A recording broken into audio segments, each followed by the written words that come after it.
Welcome to the University of Texas at Tyler's International Business Competing in the Global Marketplace for spring of 2017. My name is Melody Simonini, and Anna Azarian, Ivor Isaacson, Natasha Rivers, and Sherry Sams will be guiding you on a journey through Singapore. As a prospective business owner, it's good to know about the environment that you will be residing in order to start your business. But it's also good to know someone in the area who actually has a business. So we are going to review an interview that I completed with Garth Whitehead, the CEO of Production Testers International. That's an oil and gas company based in Singapore. He also owns a company in Vietnam and also one in Hong Kong. He has also expanded and established a foreign direct investment and a farm in Australia. So you'll hear a little bit more about that later in our presentation. So a little bit about Garth.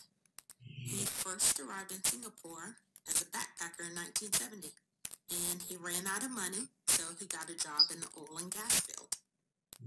After 9 months, he ended up moving to London and then returned back to Singapore in 1974. It was at that time, in 1980, that he started his own business. He felt that if he was able to make money for other people, he might as well make it for himself. So that's how it all started. The reason he started in Singapore is because he said it has a very entrepreneurial culture. It seems as though all of the people in Singapore are out to better themselves, from street vendors to engineers and bankers. It seemed that everyone there wanted to make things happen. This seemed very important to him, and it was also multinational. So that is how he began his business there. So over the years, he has built up his companies. He has sold to other larger companies 3 separate times.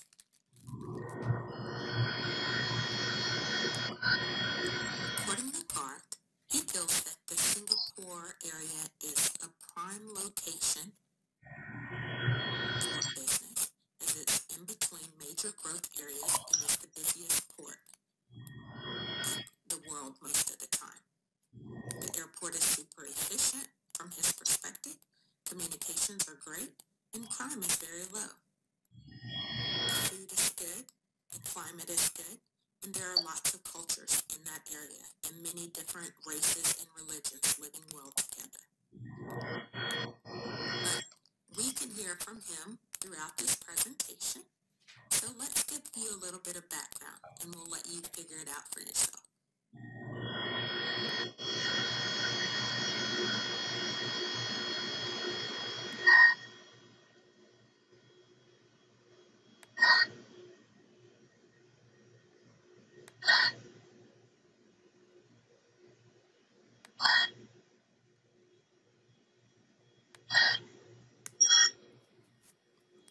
Singapore was established in the year 1819 as a British trading colony. Singapore is an island, and it is a sovereign city-state. The area of Singapore is 719.1 kilometers, or 277.6 square miles. The population of Singapore is 5,610,000 people. The currency used in Singapore is the Singapore dollar.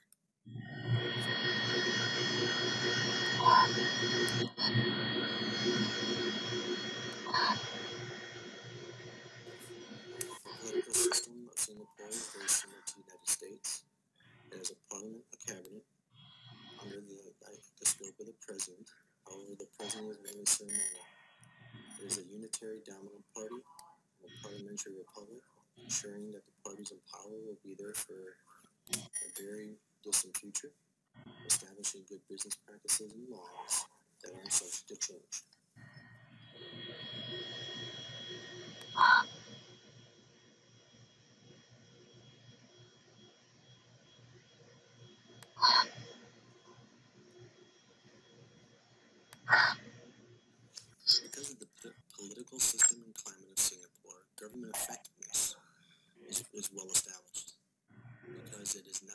constantly changing government. It is established and usually set in place for a long time, allowing those laws to be established and practiced without being changed. It is very attractive for businesses with the consistency inside of the country at this time and for future businesses to arrive.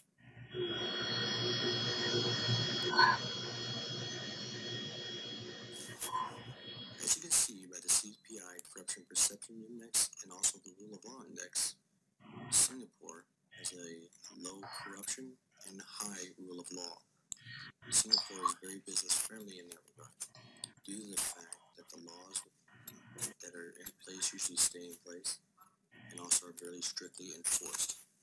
Singapore has set up the Corrupt Practices Investigation Bureau, also known as the CPIB, which is independent from the other government bodies within Singapore, that allows this government agency to investigate and prosecute corruption in the public and private sectors. It also has a zero tolerance for bribery. This makes for a very friendly business environment, very conducive to make sure that each small business and large business can thrive. Singapore has a highly developed and successful free market economy. It enjoys a remarkably open and corruption-free environment, stable prices, and a per capita GDP higher than that of most developed countries.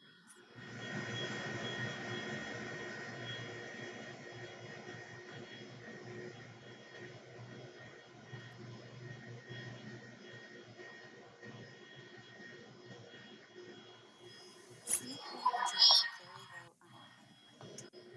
The economy is heavily dependent on exports such as consumer electronics, information technology products, medical devices, pharmaceuticals, and on its vibrant transportation, business, and financial services sectors. The Singapore economy was impacted by the global financial crisis in 2009. However, it has continued to grow since 2010 on the strength of renewed exports. Growth was slower in 2014 and 2015 as a result of soft demand for exports due to a sluggish global economy and weak growth in Singapore's manufacturing sector.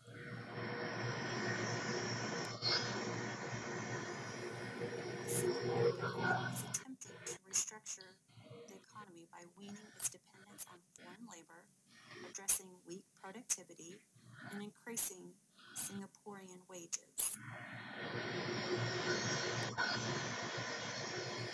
Singapore has attracted major investments in pharmaceuticals and medical technology production, such as GlaxoSmithKline, and will continue efforts to strengthen its position as Southeast Asia's leading financial and high-tech hub.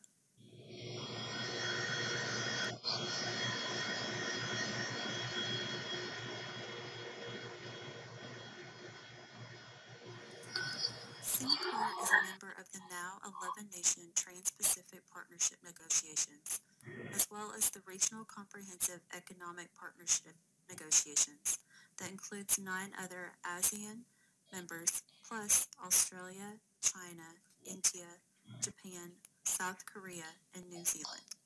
In 2015, Singapore formed with the other ASEAN members the ASEAN Economic Community. I didn't know how much time you had already.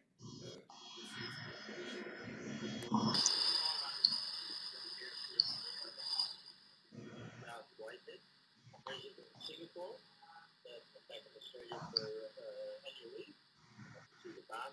Our family trust owned the property. We're lucky enough to have Gary take care of everything. He's leasing the property and putting on the automatic milking machines. Very impressive, the robotic dairy here. But you grew up here, didn't you, Garth? What's your history here? Yeah, I grew up in Burnie and I spent a lot of time up here in Duns Plains as a young child, and during my youth, my auntie lived here. I was working up here, I worked on the farm. I went overseas when I was about 21 years later when the farm came up for sale. So I thought I'd buy a little farm. The little farm has sort of grown into a little bit bigger. Now it's pretty substantial. You yourself have all sorts of different investments, not only in dairy. Where does dairy fit into your investment portfolio? Originally on this property we were running cattle. The cattle industry was a little bit tough. At that particular time we were unfortunate to lose one of our managers through ill health. That's when Gary surfaced and we started chatting. Gary's a dairy man and it's worked out very well. The relationships that you've got with Gary Carpenter here in Gunns Plains, do you think that this could be a prototype for either yourself or others? I think it's something you could expand on, providing you can keep the labour costs within reason. And after viewing the automatic milking machines, I think that's quite possible. It would stimulate more investment into it. So long as you have good management, the actual purchase of the farm and that type of thing, that's feasible. That could be done. We will now be discussing Singapore's rich and diverse culture.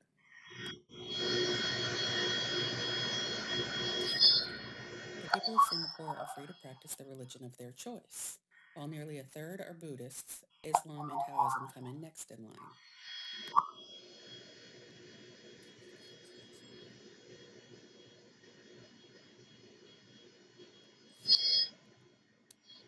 Catholics and Protestants make up nearly 18% of the population.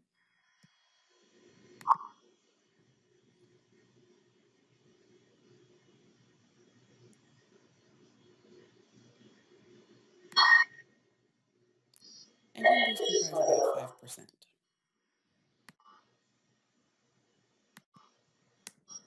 Education is highly emphasized in Singapore, as evidenced by the nation taking top honors in last year's Program for International Student Assessment by the OECD.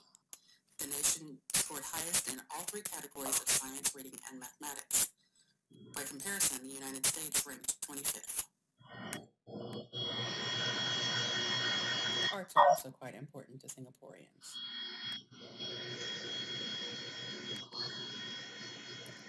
The population of Singapore is comprised of many ethnic groups, primarily those of Chinese and Malay descent. The age distribution consists of mostly young to middle-aged adults.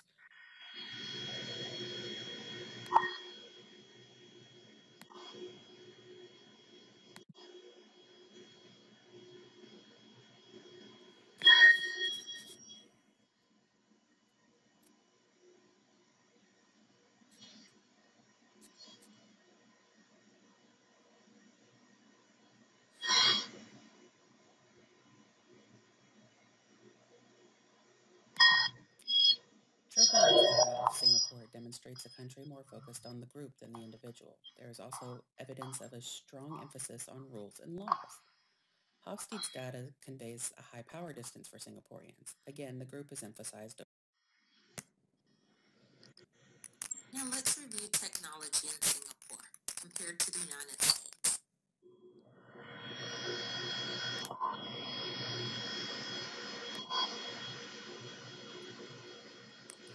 According to World Data Reports, the United States of America leads Singapore in all areas of technology, in research and development, scientific and technical journal articles, as well as patents granted.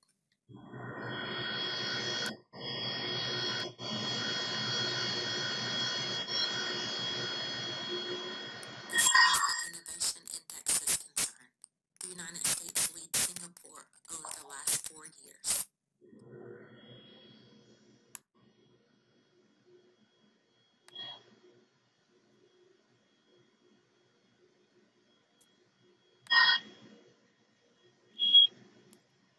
Now we will discuss environmental characteristics of Singapore.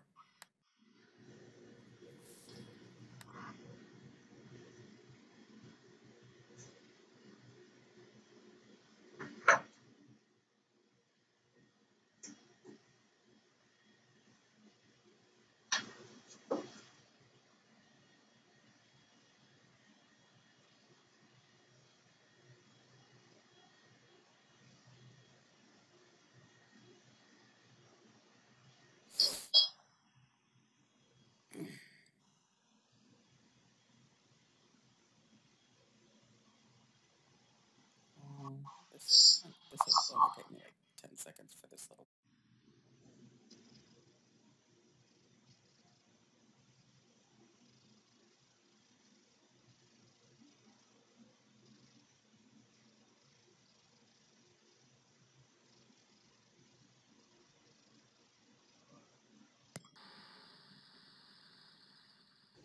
Singapore's government is committed to their business development strategies. The national objective is to increase GDP with focuses on developing industry standards, low taxation, friendly policies and laws, and great geographical area for commodity trading. Singapore is an attractive venue for business investors. Rich in history and culture and high standards of living makes it a choice destination for business opportunities. One of the disadvantages is that Singapore is a country, state, and city all in one and functions as a rule-bound culture, and it also limits their domestic market because of their size. The language is quite diverse, making it challenging for locals and expatriates alike. Another threat to Singapore is the rising cost of living. Meanwhile, salaries have stayed neutral.